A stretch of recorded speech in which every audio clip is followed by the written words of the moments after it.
into a really good direction, because there's no way that you can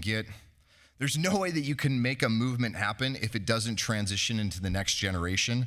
And so for a men's movement, or a movement on masculinity and the betterment of masculinity to be able to reach its full potential, it has to hit fathers. And so we're really excited about what this has done. And we've got some great fathers on the panel today. So why don't we start over here to my left? I'm going to have you guys introduce yourselves and then give us an idea of what it was that you spoke on while you were here at this weekend. My name is Jeff Younger, and I spoke on what's happening with transgender issues, my ex-wife trying to transition my son to a girl, and what that means for fathers in the future. Really concise. Well done, well done. More, Jeff. My name is Michael Foster. I got to host the Patriarch conference. It was great. I talked about a man's legacy, and it's not that men are disposable. People always say, why do women and children go first? Well, they don't go first because women and children have a greater value in essence than the father does, but because they represent his future, his legacy, the very thing he's trying to build. So I talked about that and how fraternity and a good woman, the right man and the right woman, is key to building the patriarchy, building a legacy that lasts forever. Awesome. Okay. So my name's Tanner Guzzi. I spoke on the idea of having our children be oriented more towards their peers, or being oriented towards us as their parents, and how parent orientation not only ties into the idea of being able to transfer values and goals and identity and these things that actually hold civilization together, but it's also so crucial for our kids to get a sense of who they actually are.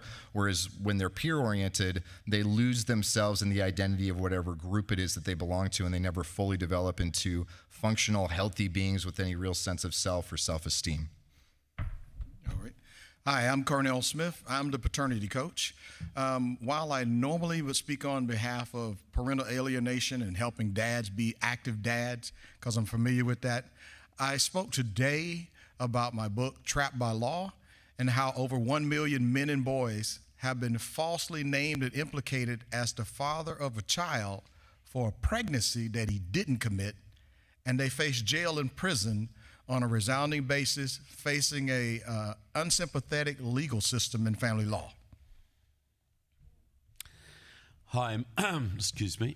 My name is Trevor Loudon, and I speak on Marxism, that most of the social ills we see around us, the feminist ills, the LGBTQ movement, many of the other destructive forces in our society are part of a long-term Marxist program to completely overturn our existing social order and replace it with a tyranny like we've never seen before. So all of the problems we're addressing here pretty much have their roots in Marxism to some degree or another. Okay, great, thank you. One thing to give you guys a heads up on, and for you guys that are listening as well, what we would like this particular panel to be is more openly conversational, as opposed to my moderating and kind of asking specific feedback from anybody else. So jump in at any point when you want to.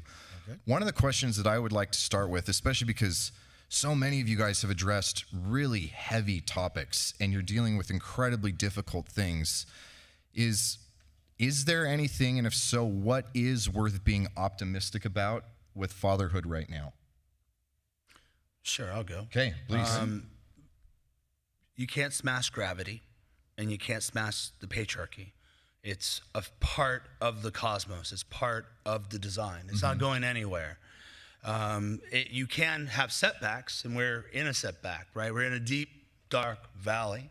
It can go deeper, right? But it is a valley, and we will spring back out of this. And we are seeing events like this, where so many different segments of the culture, different types of people are here, and politically, religiously, just even the aspects we come at, but they're still focused on building up fatherhood, building up children, protecting it from legal standpoints, all that. So I think the presence of something like this should be very encouraging. Like, it's not, most of us don't do this because we get a ton of money or something like that. It's because we care about the movement, we care about fathers, and it's across across race, social status, and even religion in this case. There's a lot of reasons to be very optimistic. So do you think that spring back, that kind of coming out of the valley is something that's inevitable and we're just kind of a part of the momentum of it? Or is it something that really is going to require some intentionality, some work, some sacrifice, some organization on our part? Yeah, I think it's inevitable because it flows from our nature, but that it still requires effort, okay. Right? And so, yeah, we have to do things like this. These conferences are helpful when they don't remain totally theoretical. You need theory, yeah, but you need like practical steps to come out of that, and that's what you're hearing a lot. Okay, that makes sense. Can I chime in from Please this do, side yeah. too? I'm encouraged by the fact that a lot more people are seeing that there's a need and value in having the father actively involved in the child's life, and that the father is a great counter toward juvenile, to feeding children into the juvenile justice system, the prison pipeline. But they also see that there's also a need for keeping men and boys out of a prison system for paternity fraud. When I started doing this over 21 years ago, people attempted to shame me and laugh me out to talk on the topic, try to get me to be silent. What I have observed, though, is a lot more people are saying, truth is really not a bad thing. Thankfully.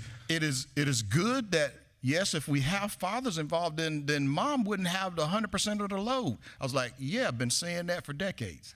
So do you think that it's an embrace of truth, or do you think that it's more of a selfish, they're seeing the utility of fathers and they don't want to carry the load themselves? Or is it both? I mean, those aren't mutually exclusive, but they're not mutually exclusive, but I'll say I think with some selfish motivation that rather than complain about why does mom have to do all the work by herself, it's like, hello, why does dad have to fight you to see the kid? Right.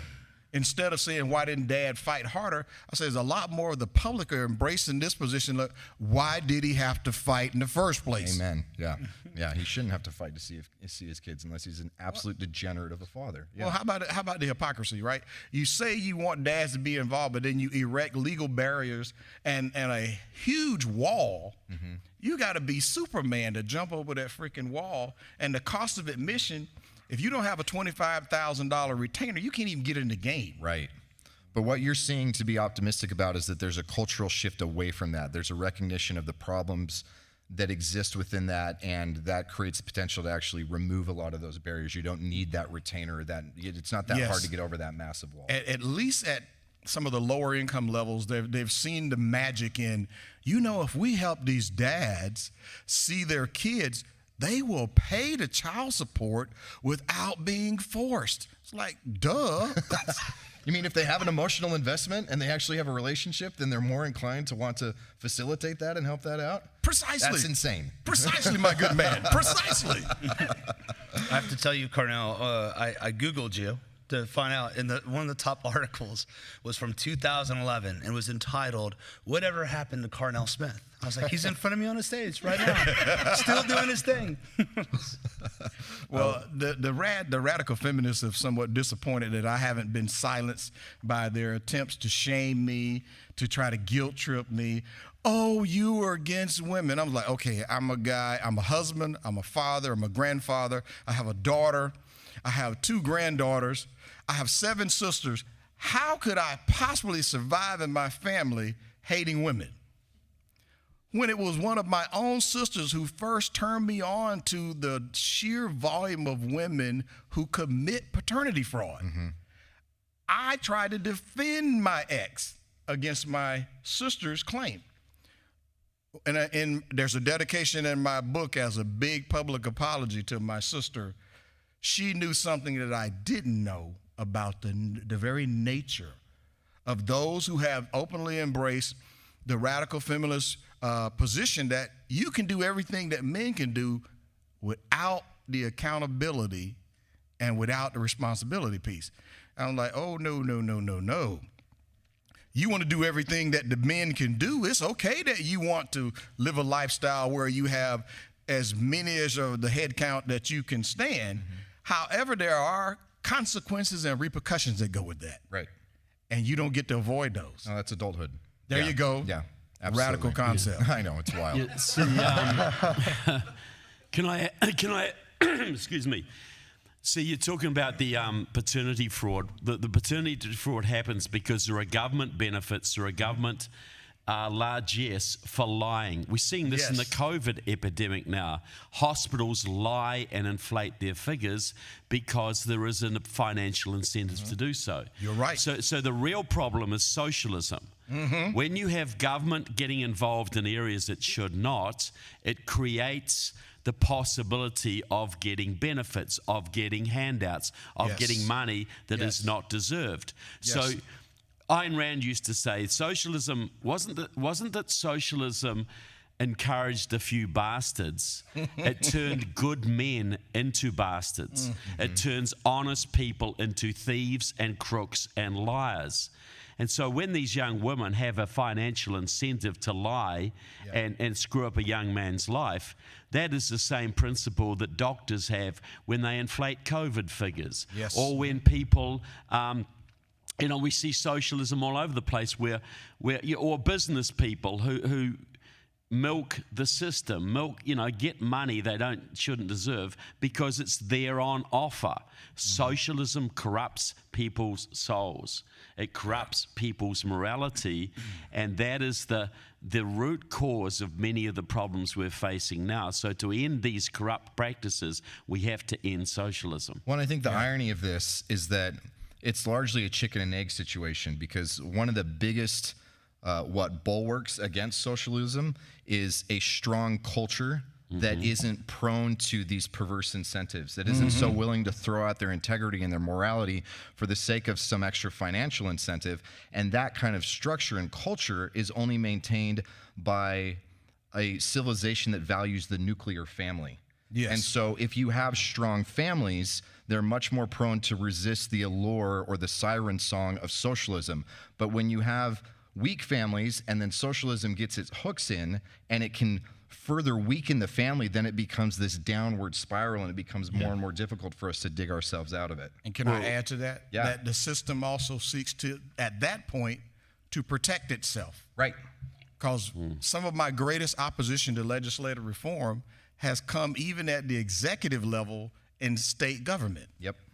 After successfully getting legislation in California passed through the Assembly and through the Senate, someone lied to the governor, the former governor, Gray Davis, and told him that if you pass the Paternity Justice Act of 2000, you know what year it is now, so to give you an idea how long I've been at this, if you pass this bill, the state of California will lose $40 million. So he vetoed the bill. And I asked this question to the legislators. We had enough legislative support to override the governor's veto. There was not enough people in the room with kahunas to go over the governor. Right. So what did that say? The system was more willing to preserve the status quo in how it currently operated, and California was so good at getting orders against men and boys that over 80% of their orders in the 90s were established by default. Now, why protect the system if you claim that it's all about helping the people? Well, then socialism is not really trying to help the people, right? Okay, so No, we've hit on some heavy stuff, and I know for three of you gentlemen, it's your first year at this event, and there's some kind of I don't want to say trepidation, but you don't know what you're getting into when you come to an event like this. One of the things that I have found as I've attended over the years is a lot of the men who are here question whether it's even worth it to become a father. There's so many legal battles. There's so much potential danger. There's, the fact that really on a whim, she can take your kids and the government will reinforce that you can go through the hell, Jeff, that you're in the middle of absolutely going through. So I know I said I was going to keep this open and I still want to, but I would like to hear from each of you. We'll start over here with you, Jeff, if you don't mind. Is being a dad worth it? Yes, being a dad's worth it. But I think young men need to know what they're in for. And under the current legal regime that regulates marriage in any of the 50 states, your posterity is not secured. You, as a father, inevitably enter into a long-term war against the state. The state profits, in the state of Texas gets $500 million, $500 million, that's with a B, dollars from divorce in federal reimbursements for divorce. And the only way they get that money is if fathers don't have 50-50 custody of their kids. Yep. Fathers have to be paying child support or they don't get that money. Judges' retirement is paid for from those reimbursements. Judges' retirement goes up every time they assign child support. So they're highly incented not to give you equal custody with your kid in divorce.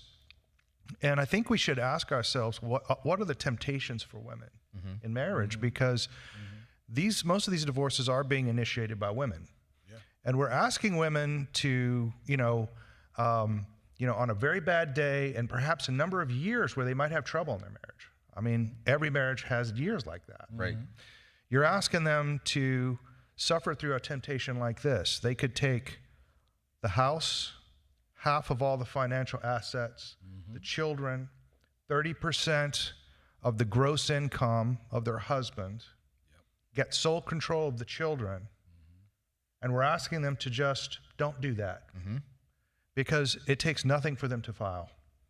And so I think we need to think about the incentives that women have as well for filing for divorce and think about how we can change that. Yeah. You need to know that going in. I would love to dive into that because I think that's a really key thing that a lot of people miss out on. Let me ask you though, why is it worth it? I mean, because you're hitting on all this, and I want to hit that, but why is it worth it? Why, if you could go back, I mean, I know you love your kids, you wouldn't go back and do it any differently as far as having them. So with all of this in front of you, what is it that makes fatherhood so wonderful that you're willing to go through all of it? Well, I don't think a lot of these things are expressible in words, but the very first time that I saw my son watch me shaving, and he picks one up that doesn't have a razor on it and starts copying me, and I see that my boys start to live their life the way I live my life. They get up early like me. The first thing they ask is what needs to be done. They play really, really, really hard as they work, maybe harder than they work. That they copy the way I talk. That they pray 5 times a day like I do, and they got that from me. Yeah.